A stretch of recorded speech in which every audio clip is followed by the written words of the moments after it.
The movie begins in a robot research institute.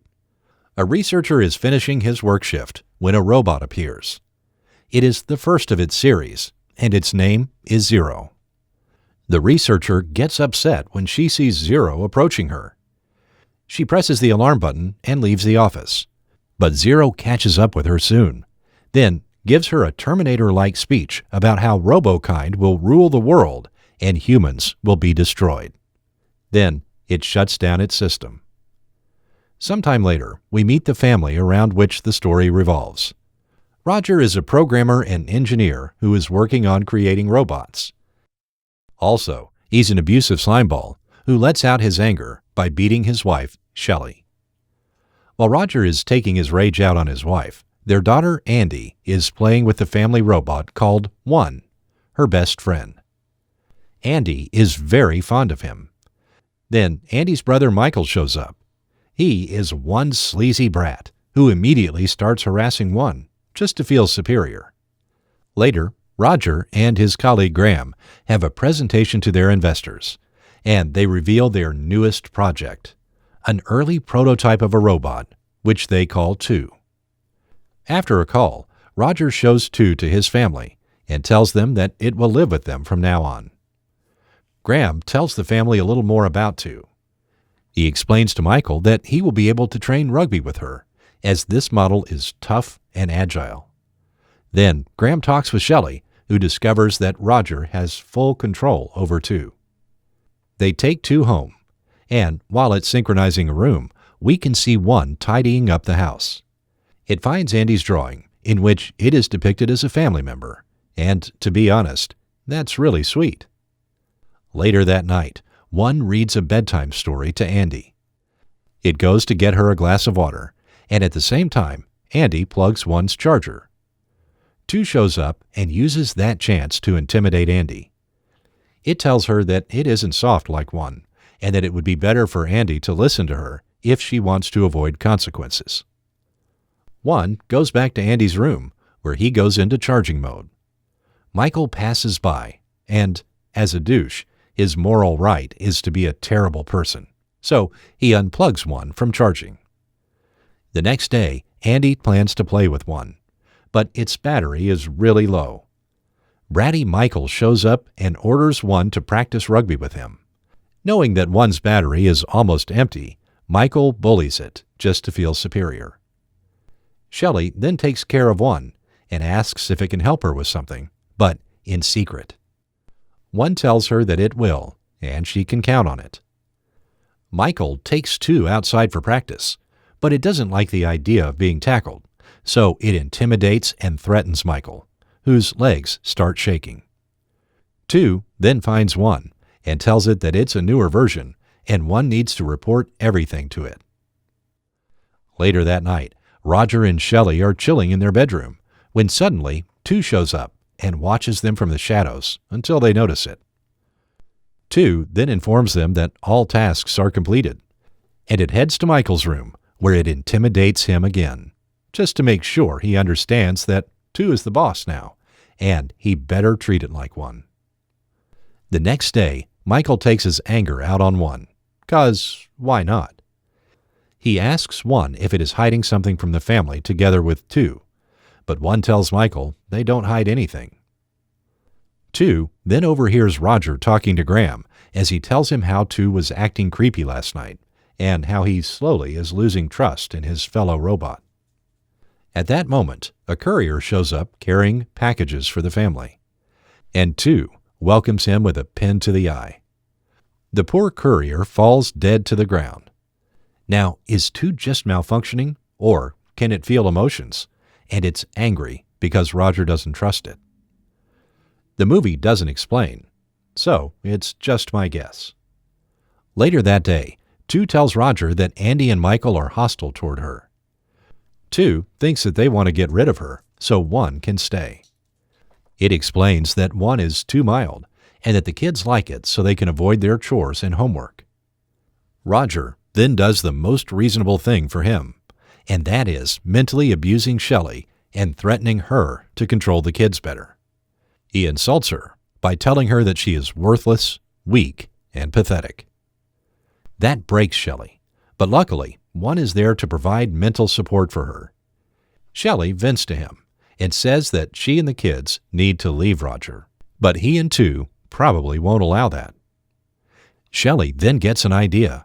She visits Graham and tells him that she wants 2 to pick up some presents for Roger, and she needs a code that will reprogram 2 to listen to her instructions. Graham is not sure what to do, maybe because Shelley's plan is utterly stupid, like she can't pick them up by herself. But he gives her the code.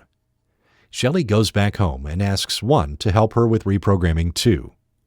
1 informs her that Roger will arrive in 8 minutes and that reprogramming needs 10 minutes. 1 then holds the doors shut as security while Shelley enters the code. She tells 1 that she will reprogram 2 to give a higher dosage of medication to Roger to weaken him, and then they will escape. Suddenly, Roger shows up and tries to open the door, but 1 holds it shut. It opens just as the reprogramming is finished, and explains to Roger that he was holding the door because Shelley just wanted some time for herself to relax in a quiet atmosphere. Later, Shelley sees that she reprogrammed 2 well, as it gives a higher dosage of medication to Roger. 2 then goes out to chill a little. Some influencer shows up and gets blown away by 2 because he never saw a robot like it. He starts taking pictures with it to share it on social media, and 2 strangles him with his headphones. Like, come on, that's impossible. Just look at the way 2 holds the headphones. They would definitely break. Anyway, 2 is still in some mischievous mood, so it goes to Andy's room, where it ruins her fun and threatens her. 2 really needs to chill out.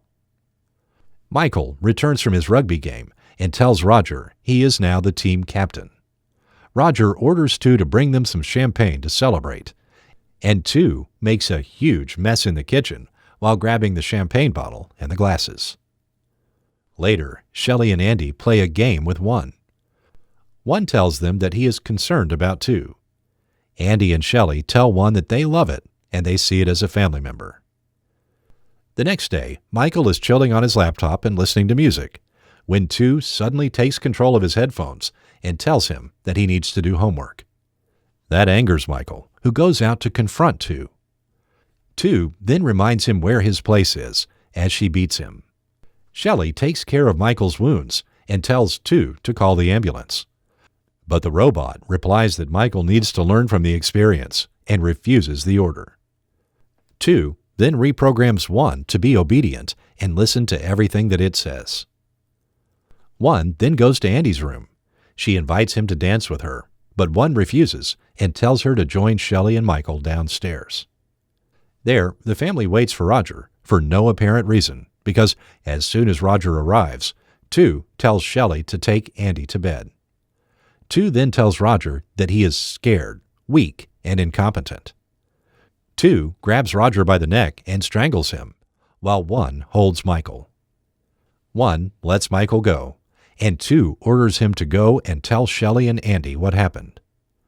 Michael breaks into tears as he tells his mother that 2 killed Roger. 2 hides Roger's body and covers it with nothing other than leaves. At least now we know that the victims' bodies didn't vanish into thin air. The family tries to escape, but 1 stops them.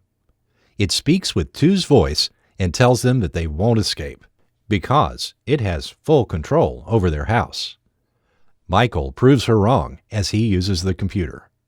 He apparently controls and reprograms 1 to be a good guy once again. The family sneaks outside, and 2 takes control over 1 briefly and tells them it will not say to the police that they reprogrammed it to kill Roger. The family decides to go to the town through the woods and get help. Andy tells 1 to stay and wait for them, for no apparent reason. Why? If they think it will slow them down, they are wrong because 2 has the same walking speed as its earlier version. Ah, lazy writing at its finest. The family leaves, and 2 reprograms 1 for the 100th time. Michael notices that he can't see 1's location and decides to go back home to find it and stop it. On his way back, he sees 1 and hides. 1 passes by him and Michael continues his way to the house. 1 then finds Shelley and Andy. With her good talk, Shelley manages to help 1 break the connection with 2 and reprograms him again. Michael arrives home and finds the bodies of 2's victims. 2 captures him and ties him up in the kitchen. The family returns to the house.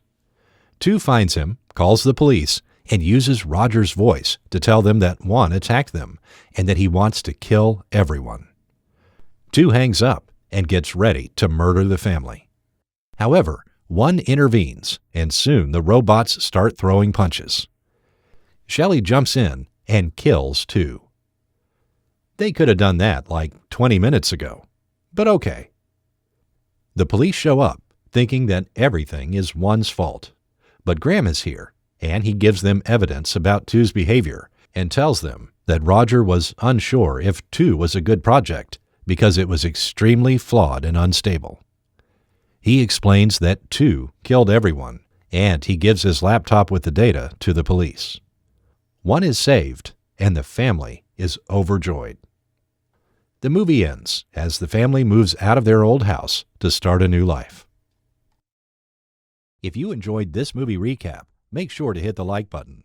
And if you want to see more of these, subscribe to the channel and check out our other videos.